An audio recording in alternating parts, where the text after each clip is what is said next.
Coming up on The World Today. Civil disobedience movement gains momentum in Myanmar with teachers and students demonstrating. Russia expels European diplomats over Navalny protests.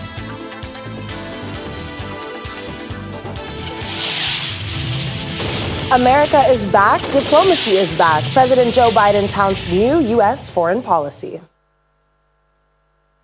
Hello and welcome to the program. I'm Akaite Afia.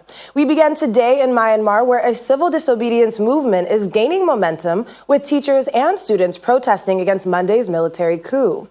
Demonstrators at a university in the biggest city, Yangon, chanted support for jailed leader Aung San Suu Kyi and wore red ribbons, her party's color. Ms. Suu Kyi and other leaders have been held since the military's coup. Earlier, the military detained another senior leader from her National League for Democracy party. Hundreds of teachers and students in Myanmar gather outside Yangon University, where they display the three-finger salute, a sign that has been adopted by protesters in the Southeast Asian region to show their opposition to authoritarian rule.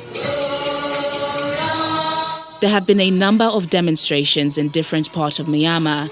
Residents in some cities, including Yangon, have conducted nightly protests from their homes, where they have been banging pots and pans and singing revolutionary songs.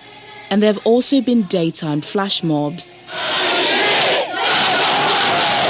Some healthcare workers, teachers, and civil servants have either organized small protests or gone on strike, while others have continued to work wearing symbols of defiance, such as a red ribbon. Many have also turned online to protest against the coup. The military has since banned Facebook, which is widely used across the country. Demonstrations have also erupted in neighboring countries. In South Korea, students marched down the streets towards the Myanmar embassy, chanting "Stop the coup." Take two. Chanting "Stop the coup" and "Truth cannot be jailed." Activists from the Indonesian NGO Urban Poor Consortium gathered outside the Myanmar embassy, calling for the release of Aung San Suu Kyi and other leaders detained by the military. And around 300 Myanmar refugees staged a protest in New Delhi, holding banners denouncing the military. The Myanmar army on Monday overthrew the elected government of leader Aung San Suu Kyi, handing power to its top general and declaring a one-year state of emergency. The move has been condemned by the United Nations and Western governments. Elsewhere in Asia, children as young as 6 are to learn about crimes under Hong Kong's national security law. Schools will be asked to monitor children's behavior and report any support for the pro-democracy movement as a part of new education rules.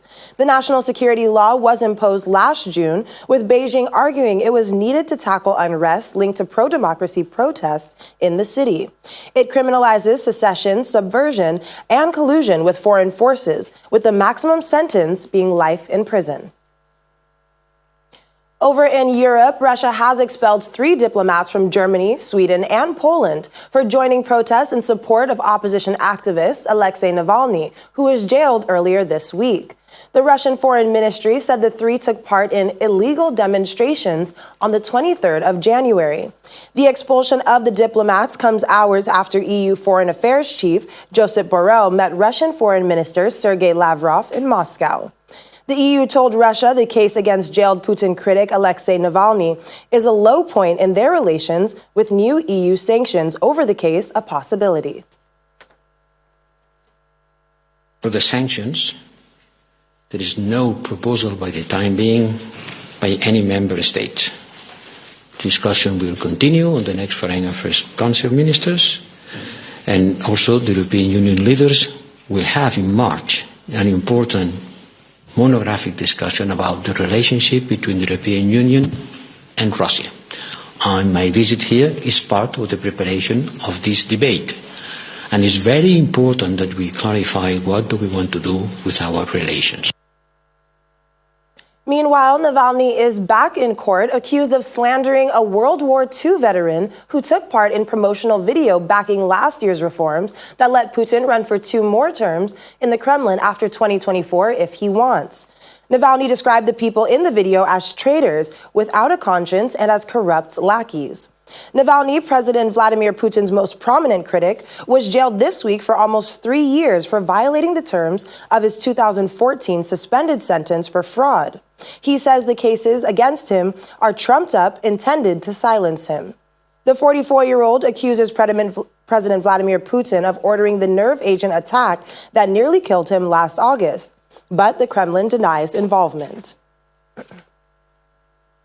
Well, moving on, U.S. President Joe Biden has delivered his first foreign policy speech since taking office. He framed it as a reset after 4 years of Donald Trump's America First agenda, pledging to reinvest in alliances and diplomacy and emphasizing democratic values. U.S. President Joe Biden laid out his foreign policy vision during a visit to the State Department, declaring America is back, diplomacy is back. America is back. Diplomacy is back. In his first major foreign policy speech since taking office, President Biden declared that the United States was ending its support for offensive operations in the Saudi-led war in Yemen. This war has to end. And to underscore our commitment, we are ending all American support for offensive operations in the war in Yemen, including relevant arms sales. At the same time, Saudi Arabia faces missile attacks, UAV strikes, and other threats from Iranian-supplied forces in multiple countries. We're going to continue to support and help Saudi Arabia defend its sovereignty and its territorial integrity and its people. President Biden also promised to engage diplomatically with Russia, but to be tougher on Moscow than his predecessor, Donald Trump. The days of the United States rolling over in the face of Russia's aggressive actions, interfering with our elections, cyber attacks, poisoning its citizens, are over. We will not hesitate to raise the cost on Russia and defend our vital interest and our people. For the president, he sees China as America's most serious competitor. We'll also take on directly the challenges posed by our prosperity, security, and democratic values by our most serious competitor, China. We'll confront China's economic abuses, counter its aggressive, coercive action to push back on China's attack on human rights, intellectual property, and global governance. But we are ready to work with Beijing when it's in America's interest to do so.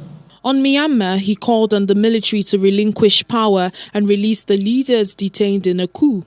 His speech also focused on America's immigration. The president also announced his intention to increase the number of refugees admitted into the United States after years of historical lows under the Trump administration and fulfill a campaign promise in doing so. Meanwhile, U.S. President Joe Biden has promised to rebuild his country's partnership with the African Union, or AU. Earlier today, the White House tweeted a video of President Biden's remarks to the continental body ahead of its 34th summit. Mr. Biden also promised to engage the AU in addressing conflicts on the continent. We must all work together to advance our shared vision of a better future, a future of growing trade and investment that advances prosperity for all our nations, a future that advances lives of peace and security for all our citizens, a future committed to investing in our democratic institutions and promoting the human rights of all people. To reach this future, we also must confront the serious challenges we face. That includes investing more in global health, defeating COVID-19 and working to prevent, detect, and respond to future health crises, and partnering with the African CDC and other institutions to advance health security, raising our climate ambitions and ensuring developing nations can mitigate and adapt to climate impacts that are already causing pain, and engaging in sustained diplomacy in connection with the African Union to address conflicts that are costing lives all across the African continent. None of this is going to be easy. But the United States stands ready now to be your partner in solidarity, support, and mutual respect, we believe in the nations of Africa, in the continent-wide spirit of entrepreneurship and innovation. And through the challenges ahead, although they're great, there is no doubt that our nations, our people, the African Union, were up to this task. We are still in the United States, where President Joe Biden has laid out his foreign policy vision, declaring, quote, "America is back, diplomacy is back." And to take a closer look at this, we are being joined by Calvin Dark, a U.S. and international affairs analyst, who joins us now from Washington, D.C. Calvin, good to see you. Good to see you. So tell us, what do you make of President Joe Biden's speech on America's foreign policy? Well, it was a breath of normal. And I think that's one of the things I'm hearing here in D.C. is that, yes, there are obviously differences, even among Democrats, about some of the policy statements, but we have just come from 4 years of just not normal diplomacy and not normal strategy. So that's the biggest impression. Also, I think that one of the things that Americans are remembering is, regardless of what they feel about the specific policy recommendations, there's no doubt that Joe Biden knows what he's talking about. Because remember, before he was vice president for 8 years, he was also on the Senate Foreign Relations Committee, one of its leaders, for almost 4 decades. So I think that we know we're in good hands, even places where we don't agree with the policy. Well, I found it interesting that he made no mention of Iran at all and not much reference to the Middle East. Were you surprised by that at all? Actually, I wasn't, and I'll tell you why. As you're probably aware, in Iran, they have made their demands as to what they require to get back into the JCPOA. And I think one of the deadlines they issued is towards the end of this month. And I think the Biden administration is basically saying that they're not going to be bullied or directed in a particular area just because one of our country's adversaries says that it's the time to deal with this. So I don't find that a surprise. But I do believe that it's not that they're ignoring it, because as we see from some of his appointments, a lot of the people who were under the Obama administration who helped create the Iran deal are on Biden's team. So they're handling it. They're just not bowing to pressure to deal with it on Iran's timetable. All right. Well, he also returned to a vision of the United States as an immigrant nation, pledging to accept more refugees. So how well do you think this will go down with a largely divided America? I think that the divided America part is a very real dynamic, but it's not new. Because during the last 4 years of the Trump administration, there were many Americans, half or slightly more, that didn't agree with the sentiment and rationale behind Trump's immigration policies.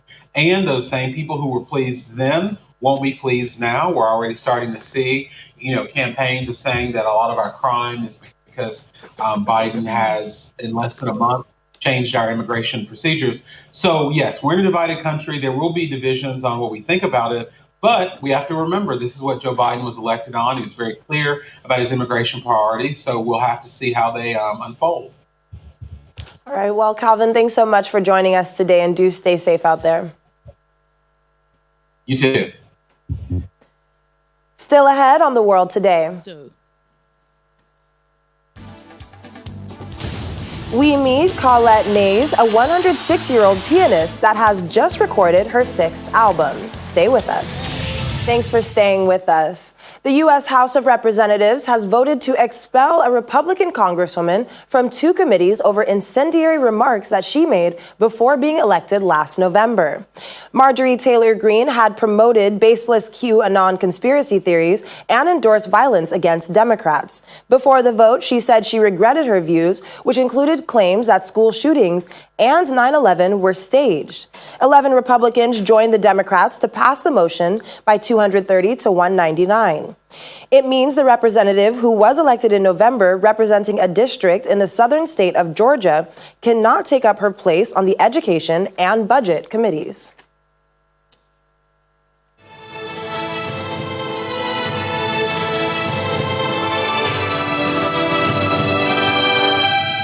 As COVID-19 rages on and global cases top 105 million, the United States continues leading the world with more than 26.66 million infections, with over 450,000 related deaths.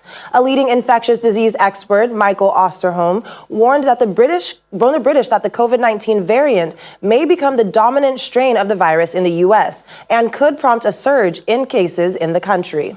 Meanwhile, Russia is hopeful that its Sputnik V vaccine will soon be approved for rollout. Here's more in our COVID-19 Global Update. I would like to say something about this. The European Union's top diplomat, Josep Borrell, says that he hopes the European Medicines Agency, EMA, could authorize the use of the Russian Sputnik V coronavirus vaccine in the European Union. The Sputnik V vaccine is the fourth worldwide to have phase 3 results published in leading peer-reviewed medical journals following vaccines developed by Pfizer and BioNTech, Moderna and AstraZeneca. In Madrid, COVID-19 restrictions have been relaxed even as the rest of Spain and Europe implement tougher measures to tame a third wave of infections. From today, groups of up to 6 people can gather at outdoor restaurant terraces, up from the current limit of 4, while a 10 p.m. curfew has been extended for one more week until February the 12th. In France, workers have welcomed the government's announcement to reinforce working from home measures nationwide, but say the possibility to continue working in their offices remains important. As France continues to deliberate on implementing a third nationwide COVID-19 lockdown, Prime Minister Jean Castex says the progressive tightening of restrictions have allowed it to keep the economy more open than neighboring countries. But he warned there could be no letting up, and he called on companies to enforce more home working.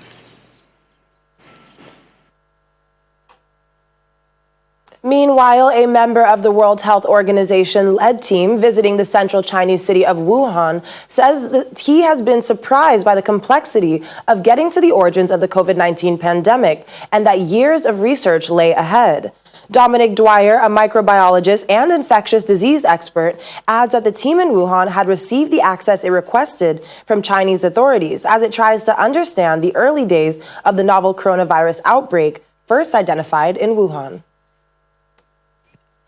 You know, everybody knows how he sort of exploded out of the market, in the Henan market in Wuhan. But the key is what was happening at around that time and a bit before. You know, it would be naive to think that we're going to get virus zero, if you like.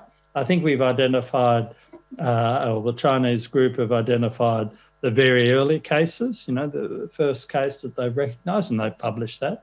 But it's just that bit beforehand that's the very interesting part and the tricky part and the difficult part. You know, if you go to other outbreaks of severe disease like SARS, for example, back in 2003, or Ebola virus in West Africa, in those situations, the people who have the disease, or the people that present to the hospital, are really the great bulk of people who present with disease. So then it becomes easier to trace back. In this situation, you really got a scenario where you've got people with the disease, of course, that are seriously ill, but there must be a lot of other people around that didn't have the disease.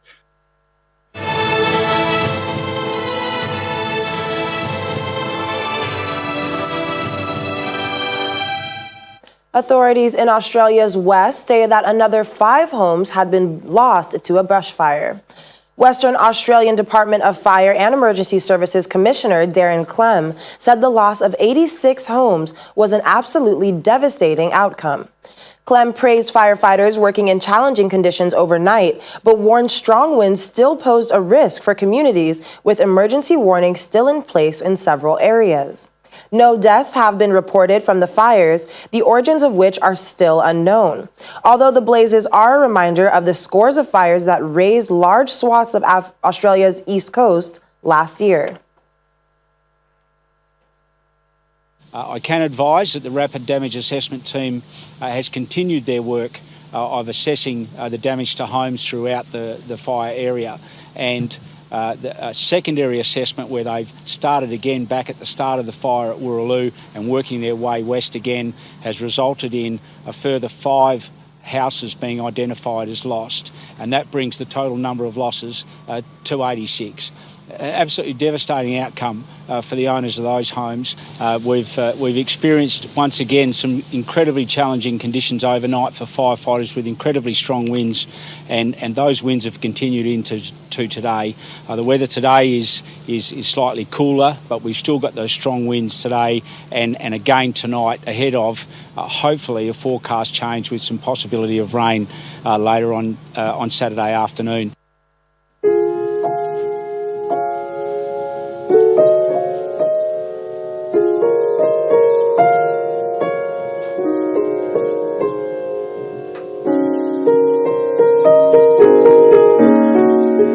And finally on the program, let's meet Colette Mays, who says she began playing the piano when she was 4 years old to find in music the warmth absent in her strict upbringing. Today, at the age of 106, her playing still exudes great tenderness, and sitting at the piano, one of 4 in her Paris apartment, her agile fingers seem to barely touch the keys as she sways to the sounds of Schumann, Debussy, and Chopin.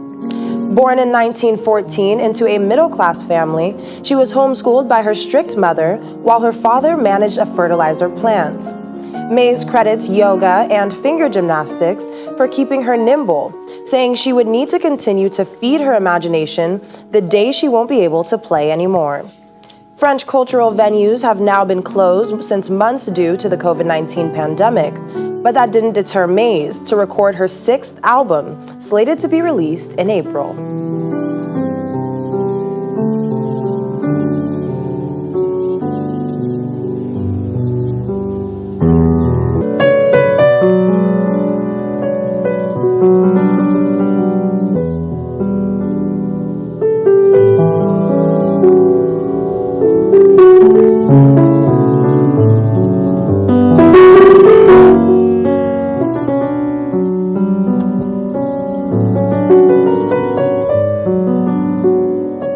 Well, Colette certainly does play beautifully. That's all for the program today. I'm Akaite Afia. Have a great weekend and stay safe.